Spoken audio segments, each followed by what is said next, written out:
Eh bien, bonjour à tous et à toutes, je me présente, je m'appelle Sébastien Détry, je suis actuellement en deuxième année de licence Sciences de la Terre à l'université de Clermont-Ferrand. Je suis en train de me spécialiser en magma et volcan. Mon objectif serait donc de continuer sur un master magma et volcan pour ensuite pouvoir aboutir à de la recherche. Donc j'aimerais pouvoir faire de la recherche dans le domaine de magma volcan parce que c'est vraiment quelque chose qui me tient à cœur et qui me passionne depuis que je suis tout petit. C'est pour ça que j'ai décidé d'ouvrir une chaîne YouTube pour partager un petit peu ce que j'apprends au quotidien et puis vous partager un petit peu les sciences de la Terre euh, et vous faire aimer ça si vous n'aimez pas ça. Enfin, j'espère, c'est mon objectif en tout cas. C'est pour ça que je vais donc faire des petites vidéos sur différents sujets, hein. Je pense que ce sera beaucoup plus axé sur les sciences de la Terre, mais je suis ouvert sur d'autres possibilités s'il y a d'autres sujets qui m'intéressent ou qui intéressent des personnes et que je pourrais traiter, euh, s'il n'y a pas de problème.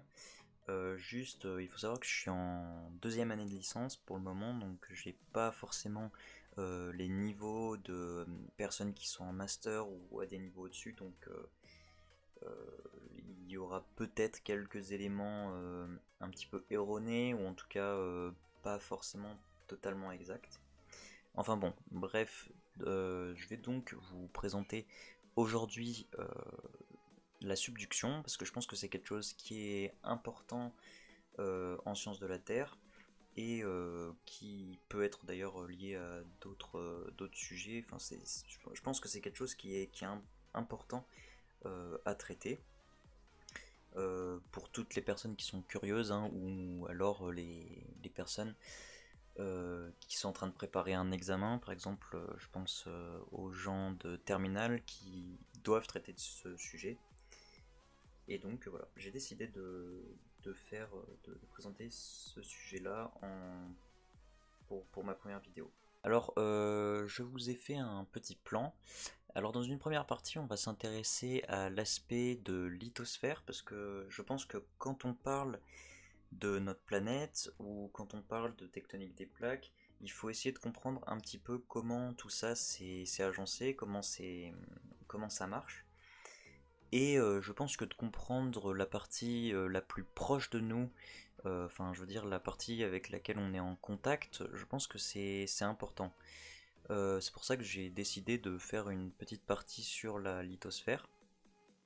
Puis ensuite on verra la subduction et ses mécanismes, avec notamment on parlera d'abord de la croûte océanique, puis on verra le phénomène de subduction qui est étroitement lié à la croûte océanique. Et ensuite, enfin, nous verrons les dorsales océaniques, euh, qui sont un phénomène, enfin, qui sont très importantes dans ce phénomène de subduction. Enfin, c'est pas le plus, enfin, je dirais, non, je vais pas dire ça, mais je dirais que c'est pas le plus important, mais c'est quand même, ça fait partie d'un tout. Et ensuite, dans une troisième partie, on verra quelques conséquences de la subduction. Alors, on va s'intéresser à l'aspect de lithosphère. Alors, qu'est-ce que la lithosphère? Il faut savoir que la lithosphère, c'est un assemblage, donc un assemblage de la croûte et d'une partie du manteau supérieur. L'épaisseur de la lithosphère, c'est entre 100 et 150 km, que ce soit en milieu continental ou en milieu océanique. Ce qui change, c'est la croûte. Au niveau de la croûte, on a une croûte océanique qui fait entre 5 et 10 km et une croûte continentale qui fait 30 km. Alors, la différence d'épaisseur, c'est lié à un jeu de densité. Donc, on a une croûte continentale qui est moins dense et une croûte océanique qui est plus dense que la croûte continentale. Ce qui fait que pour que le jeu d'isostasie, on va dire, fonctionne, il faut qu'on ait une croûte continentale qui soit plus épaisse que la croûte océanique. Après, ce qui est intéressant de voir aussi, c'est que en dessous de cette lithosphère continentale, on a la présence de l'asténosphère. Donc l'asténosphère, c'est une partie du manteau. Si on se penche sur la croûte océanique, elle va être composée donc de sédiments marins qui vont reposer sur des gabbros et des basaltes notamment. Alors ces sédiments marins, ils peuvent être d'origine de courants de turbidité par exemple, ou d'apport par les vents. Je pense notamment, c'est peut-être pas la chose qui apporte le plus de sédiments dans le milieu marin, mais je pense par exemple quand on a des petits grains de sable qui viennent des déserts notamment et qui se déposent dans les milieux marins, ça peut faire une couche de sédiments. Après en milieu continental, pour la croûte continentale, c'est des sédiments qui sont très variés, donc c'est souvent enfin ça peut être des sédiments qui par exemple liés à l'érosion des montagnes ou qui vont se déposer dans des bassins. Dans des bassins, il faut savoir qu'en milieu continental, on va avoir moins de sédiments. Enfin, normalement, on a moins de sédiments qu'en milieu océanique parce que les sédiments ils vont pas se déposer partout, ils vont se déposer dans les creux. Je pense notamment au bassin sédimentaire. Euh, on peut notamment citer la Limagne, qui est près de chez moi, qui est un ancien bassin sédimentaire. Et donc, la lithosphère continentale, étant donné que bon, enfin, la partie, je veux dire, inférieure de la lithosphère continentale, donc c'est du manteau. Donc ça veut dire ça va être constitué de péridotites. Et donc c'est la partie là qui est en espèce de beige en dessous de la partie marron foncé. Donc ça c'est constitué de péridotites et c'est la même constitution que ce qui est dessous, donc que l'asténosphère. Alors maintenant, on va voir un petit peu la croûte océanique et sa composition. On verra pas forcément la composition après de la croûte continentale, mais je pense que c'est important de voir un petit peu comment, en tous les cas, est constituée la croûte océanique. Alors, elle est constituée de roches principalement, le gabbro et le basalte. C'est des roches, quand on regarde leur composition chimique, on a une similitude donc, entre ces deux roches, avec par exemple leur composition minéralogique qui est principalement constituée de pyroxène, plagioclase et olivine dans les deux cas. On a par contre une différence majeure sur la taille des cristaux qui vont être plus gros dans le gabbro et plus petits dans le basalte, qui montre que le gabbro a un refroidissement plus lent que le basalte. Mais ça, c'est pas forcément l'objet de cette vidéo. Mais en tout cas, c'est important, enfin, c'est intéressant, surtout, ou important, oui, de montrer cette différence, mais aussi que ces deux roches, elles ont aussi une grande similitude de composition minéralogique notamment. Et bien maintenant, on va s'intéresser à la croûte océanique plus en détail. On va voir comment elle est agencée. Alors d'abord, on a des sédiments, comme je vous ai expliqué. Donc ces sédiments peuvent être apportés par le biais des courants de turbidité ou des vents qui vont apporter des grains de sable du milieu continental. Et donc tout ça, ça va sédimenter et nous faire sur cette croûte océanique une couche de sédiments. Ensuite, on va avoir des pilolavas. Alors je vous ai mis à droite les étapes de formation d'un pilolava. En effet, quand la lave donc va remonter, elle va faire des sortes de petites poches. Ces poches vont faire une croûte donc, que j'ai représentée. Cette croûte par endroit donc, va céder, on va dire, et on va avoir une autre poche qui va se créer, et ainsi de suite. Et donc dans ces poches, on va avoir une circulation de la lave qui va permettre la formation des pilolavas. Donc vous pouvez regarder sur internet, vous avez plein de représentations de pilolavas. Alors, le phénomène est bien plus complexe que ça, mais j'ai fait pour moi, ce qui était comment former un pilolava. C'est peut-être pas tout juste, mais je pense que ça représente bien comment ça se forme. En dessous des pilolava, on va avoir donc du basalte. Euh, il faut savoir que les pilolava, hein, ça se forme en contact avec l'eau, parce que l'eau va refroidir très rapidement le basalte et donc former cette espèce de petite croûte. Et en dessous, on va avoir du basalte. En dessous de ce basalte, on va avoir des gabbros. Donc,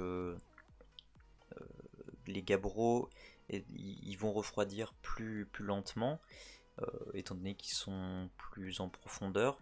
Et donc, ça va avoir l'effet en fait de créer des cristaux qui vont être plus gros pour le gabbro et plus petits pour le basalte. Quand on a des cristaux plus petits, en général, ça veut dire qu'on a, pour une lave, ça veut dire qu'on a refroidi plus rapidement, plus rapidement en fait. Ensuite, on arrive au manteau supérieur avec une composition de péridotites. Alors, les péridotites, elles sont essentiellement composées d'olivine et de pyroxène. Voilà, c'est une information sur les péridotites. Maintenant, on va pouvoir s'intéresser donc au phénomène de subduction. Alors, il faut savoir que tous les schémas là que vous voyez dans cette diapo, vous pouvez les réutiliser, hein, parce que donc c'est moi qui les ai fait, donc il n'y a pas de problème, vous pouvez les réutiliser sans problème. Vous faites une capture d'écran et voilà. Bon, alors ce qu'il faut savoir, c'est que euh, sur la Terre, on a des plaques. Alors, sur ce schéma, on voit une plaque continentale, donc qui est constituée d'une croûte continentale et du manteau rigide. Euh, à droite, là où on a un petit volcan, donc ça représente une plaque continentale. À gauche, on a la présence d'une plaque océanique, donc avec une croûte océanique, et en dessous une partie de manteau, enfin le manteau rigide. Le phénomène de subduction, qu'est-ce que c'est? C'est quand en fait cette plaque océanique à gauche va plonger, euh, va plonger sous la plaque continentale. Alors, euh, ce phénomène va permettre une extension, donc c'est-à-dire que la plaque continentale va migrer donc ici sur mon schéma de la droite vers la gauche. Alors c'est intéressant parce que ça va permettre notamment de faire migrer les continents. C'est quelque chose ça va permettre donc de faire migrer nos continents.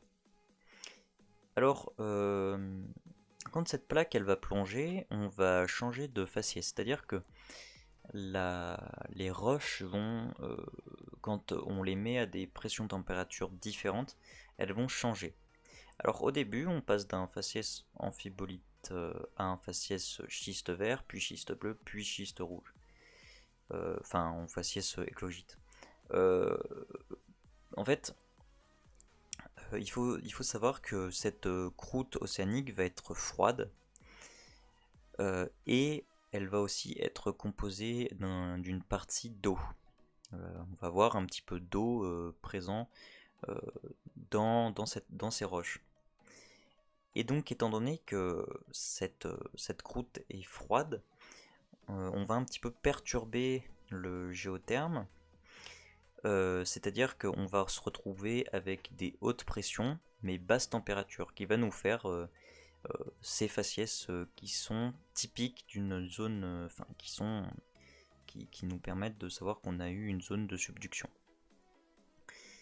De plus, avec la présence d'eau, même si elle est pas, c'est pas des quantités, enfin c'est à l'échelle d'une croûte, c'est des grosses quantités d'eau, mais je veux dire c'est en termes de pourcentage, je connais pas les pourcentages, mais c'est pas non plus, ça doit pas être énormissime. Mais ça va permettre, en tous les cas, de faire une fusion partielle et du volcanisme, parce qu'en fait, quand on a la présence d'eau, on va chauffer plus rapidement et plus fort. Mon explication est un petit peu floue, mais c'est un petit peu ça l'idée. Et donc on va créer un volcanisme de type andésitique ou autre euh, à cet endroit-là. C'est pour ça qu'on peut avoir du volcanisme proche de ces zones de subduction. De plus, quelque chose que j'ai oublié de dire, c'est qu'on va avoir aussi un prisme d'accrétion. Alors qu'est-ce que c'est qu'un prisme d'accrétion? C'est qu'en fait, quand on fait bouger la plaque océanique de la gauche vers la droite ici, et qu'elle plonge dans la sténosphère, les sédiments, une grosse partie, va rester à l'interface de la plaque continentale et vont créer comme ça un prisme d'accrétion qui peut être très profond. J'ai pas la profondeur, mais il me semble que ça peut être assez profond. Alors maintenant, on va voir les dorsales océaniques qui vont permettre donc de créer la croûte océanique. Euh, alors, comment ça fonctionne? Il faut savoir qu'en dessous de ces dorsales, on va avoir des cellules de convection qui vont permettre d'apporter du matériel pour créer cette croûte océanique. Au niveau de la dorsale, on va donc avoir une accumulation de chaleur et donc une fusion partielle. Et d'ailleurs, il faut savoir qu'au niveau des dorsales, on va avoir un bombement un petit peu. Donc, si j'ai bien compris, en fait, on a un bombement à cet endroit qui est lié à la température qui va faire en sorte qu'on ait ce bombement. Donc, on a une création de croûte océanique, comme je vous ai expliqué, composée de basalte et gabbro. Et par un phénomène entre guillemets de glisse, on va avoir comme ça la croûte qui va glisser euh, et donc s'étendre. Et là, donc, les dorsales océaniques vont permettre la création d'une croûte océanique et d'une croûte océanique et donc d'une plaque océanique. Alors le phénomène c'est assez complexe, je ne vais pas rentrer dans les détails par peur de dire des bêtises, mais c'est comme ça qu'on va créer la plaque océanique. Donc la plaque océanique en permanence, on crée de la plaque océanique. C'est pas énorme, hein, c'est de l'ordre de quelques centimètres par an, mais c'est quand même suffisant pour créer beaucoup de croûte au bout d'un moment, quoi, à la longue. Il faut savoir aussi, ce que j'ai oublié de dire, c'est que la fusion partielle, là, euh, qu'on a en rouge, euh, elle va être liée en fait à un phénomène de dépression. C'est-à-dire que par dépression, en fait, on va faire bouger le géotherme et on va pouvoir donc faire, créer de la croûte océanique. Parce qu'il faut savoir que normalement, on n'est pas censé avoir de fusion, de fusion sur Terre. Euh, c'est parce qu'on a un déplacement du géotherme qu'on va pouvoir avoir des phénomènes de fusion partielle. Par exemple, comme je vous ai parlé de la subduction, c'est parce qu'on a un déplacement du géotherme qu'on va pouvoir avoir cette fusion partielle. Et là, pareil, c'est la même chose, sauf qu'ici, ça va être lié à la dépression causée par ce bombement en fait. Alors maintenant, on va voir quelques conséquences de la subduction. Alors d'abord l'extension. Donc là, je vous ai représenté euh, les plaques océaniques à gauche et une plaque continentale à droite. J'ai pas représenté la croûte, j'ai pas représenté la croûte, j'ai fait les deux unis. Juste pour vous expliquer un peu ce qui se passe, mais alors en gros, quand on a une extension, on va avoir un arrière-arc, donc possiblement un rift, qui va se créer à l'arrière de la plaque continentale. Alors à quoi c'est dû ça? C'est qu'en fait, quand vous étendez votre plaque, euh, on va avoir un amincissement qui va se créer. Alors pourquoi on n'a pas d'amincissement à l'avant? Eh ben, c'est tout simplement lié au fait que vous avez eu du volcanisme à l'avant, ce qui fait qu'on a une sorte de bouclier à cet endroit, Et donc, ça va être plus difficile de créer un rift ici. C'est pour ça que votre rift va se créer à l'arrière. Alors déjà, j'ai pas dit ce que c'était qu'un rift. Un rift, c'est tout simplement quand on étend, et bien ça va créer un amincissement. Et donc ça, c'est ce qu'on appelle un rift. C'est une zone qui est en fait en extension, avec des failles normales ici qui sont représentées. Euh, et donc, étant donné qu'on a ce rift, on va avoir un amincissement. On va potentiellement pouvoir avoir du volcanisme lié à cet amincissement et, comme je l'ai dit, au déplacement du géotherme. Donc on va pouvoir créer à cet endroit du volcanisme.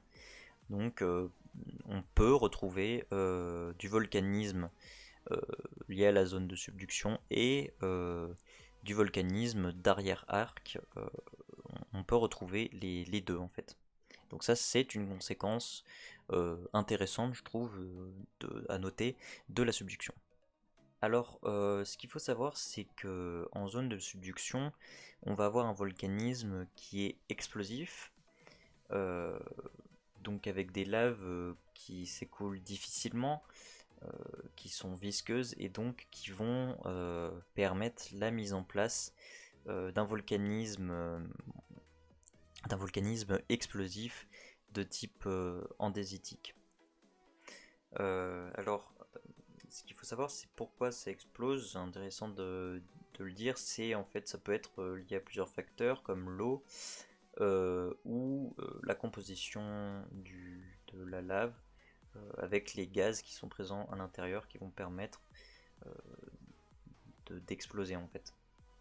Alors, un autre point important. Alors, ici, je vais peut-être dire des choses qui sont fausses parce que c'est quelque chose qui est assez compliqué. Mais en fait, là, sur mon schéma qui est pas très propre, hein, mais on a en bleu ce qui représente une croûte continentale, une croûte océanique, pardon, qui plonge sous une croûte continentale. Alors, il faut imaginer que cette croûte océanique, elle est, enfin, que cette plaque océanique plutôt, je me suis trompé, elle est froide, et donc quand elle va plonger, par un phénomène que je ne saurais pas euh, vraiment expliquer, mais en fait, on va avoir une remontée à certains endroits de diaphyres, on appelle ça des diaphyres mantéliques. Euh, donc c'est une remontée qui est très chaude et qui va remonter jusqu'aux plaques, jusqu'en haut, et qui va en fait se coller là en dessous, comme vous voyez en rouge. Et le géotherme donc va être modifié, et à ces endroits, ce qu'on appelle des points chauds, on va avoir, potentiellement avoir en tout cas, la création de volcans, euh, ce qui est le cas par exemple à Hawaï. Eh bien, merci donc de m'avoir écouté pour cette petite vidéo. Je tiens encore à dire que je suis pas un expert dans le sujet, donc il y a peut-être des gens qui sont beaucoup plus calés que moi qui vont voir cette vidéo. Euh, il y a peut-être certains éléments que j'ai dit qui sont faux, donc faut pas hésiter à me reprendre ou dans les commentaires. Mais voilà, je suis en deuxième année de licence. Je suis pas encore, et je serai peut-être pas en tout cas un expert dans ce domaine. Donc moi je cherche qu'à apprendre euh, et, à, euh, et à donner des informations aux gens, mais je suis pas un expert dans le domaine.